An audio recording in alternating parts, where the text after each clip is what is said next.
বন্ধুরা হার্দিকের বিধ্বংসী শটে আহত পান্ত, জখম হাঁটুতে আঘাত, চোট পেয়ে কাতরাচ্ছে টিম ইন্ডিয়ার তুরুপের তাস, চ্যাম্পিয়ন ট্রফির আগে বিরাট ধাক্কা। বন্ধুরা আপনারা যদি দেখতে চান তাহলে ভিডিওটি লাস্ট অবধি দেখতে হবে, চ্যানেলটিকে সাবস্ক্রাইব করতে পারলে লাইক দিতে হবে এবং নোটিফিকেশন বেল আইকন দাবাতে হবে। বন্ধুরা টিম ইন্ডিয়া দুঃসংবাদ পেল বাংলাদেশের বিপক্ষে চ্যাম্পিয়ন ট্রফি ম্যাচের আগে 20 ফেব্রুয়ারি বাংলাদেশের বিপক্ষে ম্যাচের ঠিক 3 দিন আগে জোর কদমে অনুশীলনে নেমেছিল টিম ইন্ডিয়া। বন্ধুরা দুবাইয়ের আইসিসি একাডেমিতে অনুশীলন করেছিলেন ভারতীয় দল, সেখানে ব্যাট করছিলেন হার্দিক, কাছাকাছি দাঁড়িয়েছিলেন পান্ত। হার্দিকের একটি শট সোজা গিয়ে লাগে পান্তের বাঁ পায়ের হাঁটুতে। বন্ধুরা চোট পাওয়ার পরে ভারতীয় তারকা যন্ত্রণায় মাঠে লুটিয়ে পড়ে।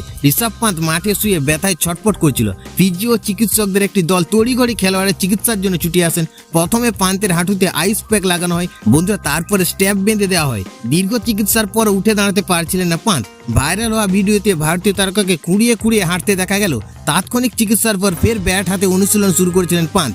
সবশেষে ফিজিওর কাঁধে ভর করে মাঠ ছাড়েন তিনি। বন্ধুরা চোট কতটা গুরুতর এখন আপাতত ভারতীয় দল কিছু জানায়নি।